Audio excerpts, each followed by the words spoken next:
Hello বন্ধুরা, কেমন আছো? আশা করে ভালো আছো। তোমরা থামেল দেখেই বুঝতে পেরেছো। আজকে এই ভিডিও তোমাদেরকে দেখাবো। আপনার কি ফোনের ফটো ডিলিট হয়ে গেছে বা ভিডিও ডিলিট হয়ে গেছে? আপনি কি খুব চিন্তিত? তো বন্ধুরা, অনেকেই আছেন যারা ভুল করে ফোনের ফটো ডিলিট করে ফেলেন বা ভিডিও MP3 এসব ডিলিট করে ফেলেন, পরে আফসোস করেন যে ইস, কেন যে ডিলিট করে ফেললাম। তো এর একটি খুব সুন্দর বা একটি দারুণ সলিউশন আছে, সেটি আজকে আমি আপনাদের সাথে শেয়ার করব। ভিডিওর টাইটেল বা থাম্বনেইলে আপনারা দেখেছেন যে 10 বছরের পুরনো ফটো আপনারা কিভাবে রিকভার করবেন বা ফিরে পাবেন। তো সেটি আপনাদের সাথে আজকে আমি শেয়ার করতে চাই। তো ভিডিওটা একদম স্কিপ করবেন না, পুরোপুরি দেখবেন। তো আসুন বন্ধুরা, বেশি দেরি না করে শুরু করা যাক। তো আজকে এই ভিডিওতে আমরা এটা নিয়ে আলোচনা করবো। তো অবশ্যই ভিডিওটা সম্পূর্ণ দেখার চেষ্টা করবে। সম্পূর্ণ না দেখলে কিন্তু বুঝতে পারবে না। এই জন্য তোমাদেরকে বলছি ভিডিওটা সম্পূর্ণ দেখবে যাতে বুঝতে পারি। তো হ্যালো বন্ধুরা, নতুন হয়ে থাকলে চ্যানেলটা সাবস্ক্রাইব করে পাশে থাকবে। দেরি না করে ভিডিওটা শুরু করি।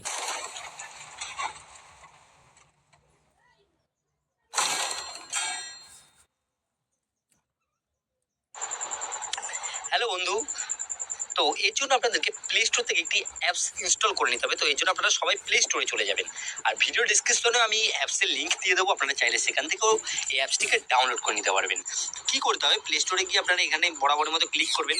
ক্লিক করে লিখবেন DISK, ঠিক আছে? তারপর DIGGER, ডিক্স ডিগার লিখে আপনারা সার্চ করবেন। সার্চ করার পরে একটু সময় নেবে, একটু নেটের স্পিডের উপর ডিপেন্ড করবে।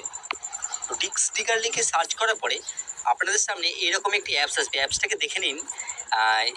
এই যে ডিক্স ডিগার ফটো রিকভারি বলে এই অ্যাপসটিকে আপনি পেয়ে যাবেন। দেখুন 10 মিলিয়নের ডাউনলোড রয়েছে, আর 10 মিলিয়ন ডাউনলোড। এখান থেকে আপনি বুঝতে পারছেন যে এই অ্যাপসটিতে কতটা উপকারী একটি অ্যাপস। এতজন যেহেতু ইনস্টল করেছে, নিশ্চয়ই একটি খুব কাজের অ্যাপস রয়েছে। তো এবার আপনারা যখন এটি ওপেন করবে, ওপেন করার পরে এখানে এই অ্যাপসটা আমার আগে ইনস্টল করা রয়েছে, এই জন্য এখানে ওপেন লেখা রয়েছে। আপনাদের ক্ষেত্রে এখানে ইনস্টল লেখা থাকবে। আপনারা এই অ্যাপসটাকে ইনস্টল করে নেবেন। তো ইনস্টল করে নেওয়ার পরে বরাবরের মতো আপনারা এখানে ওপেন করবেন।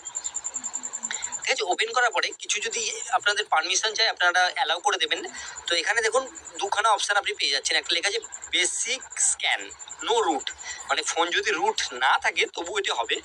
আর ফুল স্ক্যান, ফুল ফোন স্ক্যান করবে, এটার জন্য রুট দরকার হয়। তো ফোন কিভাবে রুট করতে হয় এটি নিয়ে আমি এখনো পর্যন্ত কোনো ভিডিও করিনি। যদি আপনাদের এটি সম্পর্কে জানার ইচ্ছা থাকে আমাকে অবশ্যই কমেন্টে জানাবেন, আমি আপনাদেরকে সব কিছু শিখিয়ে দেবো। তো যাই হোক, এর জন্য আপনার কোনো রুট করার কোনো প্রয়োজন নেই। যে ওপরে লেখা আছে যে স্টার্ট বেসিক ফটো স্ক্যান, আপনারা শুধু এটার উপর ক্লিক করবেন। এটা ক্লিক করলে কি হবে, আপনারা যে ফটো ডিলিট করে দিয়েছেন সেইটি আর কি ওপেন হয়ে যাবে। এটা সার্চ করবে যে এটার উপরে ক্লিক করবেন। ক্লিক করার পরে আমার আগে একটু রিকভারি, দেখুন নিচে লেখা আসছে যে রিকভার হচ্ছে, এই ফটোগুলো আমার ফোন থেকে ডিলিট হয়ে গেছে। বা যেগুলো ফটো রয়েছে, কিছু ফটো সেখান থেকে শো করবে, বা ডিলিট হওয়া ফটোগুলো এখানে শো করবে।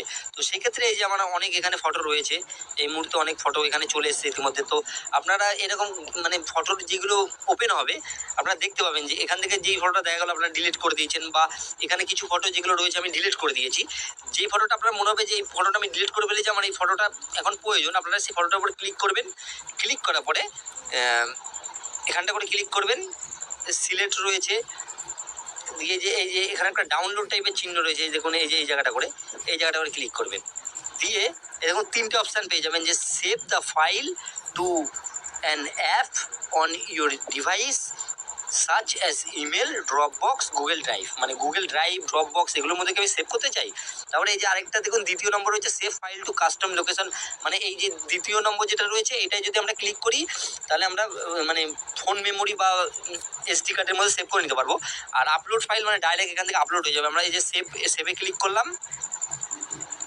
দেখুন এটি এখন একটা যে কোনো আই থিঙ্ক কোনো ফাইল সিলেক্ট করে নিতে বলবে। কোনো সিলেক্টকে যেখানে যে কোনো আমি সামথিং এটাই সিলেক্ট করে দিলাম। ঠিক আছে? সিলেক্ট করে দেওয়ার পরে দেখুন সেভিং ফাইল বলে চলে এসছে। ঠিক আছে? এবার এবার কি হলো, যেই ফাইলটা আমি সিলেক্ট করেছিলাম সেই ফাইলের মধ্যে ফটোটা সেভ হয়ে গেল। তো বন্ধুরা, আপনাদের যখন কোনো ফটো বা কোনো কিছু ডিলিট হয়ে যাবে, আপনারা চাইলে এই অ্যাপসটির দ্বারা রিকভারি করতে পারেন। তো এর মধ্যে কয়েকটি কন্ডিশন রয়েছে। কন্ডিশন বলতে কয়েকটি নিয়ম রয়েছে। যেমন ধরুন আপনি 10 বছর, আমি কথাটা কেন বলেছি 10 বছর, এটা সামথিং বলা হয়েছে। তো এটি বলার কারণ হচ্ছে কি, আপনি দেখা গেল যেই ফোনটি ব্যবহার করছে সেই ফোনটি একবারও রিস্টার্ট করেননি, আর যেই এসডি কার্ডটা আপনার লাগানো হয়েছে সেটি যতদিন ধরে আপনি ফোনটা ইউজ করছেন সেই ক্ষেত্রে সেটি ব্যবহার করা হয়েছে, মানে ততদিনের জন্য, তবেই আপনি এটি করতে পারবেন।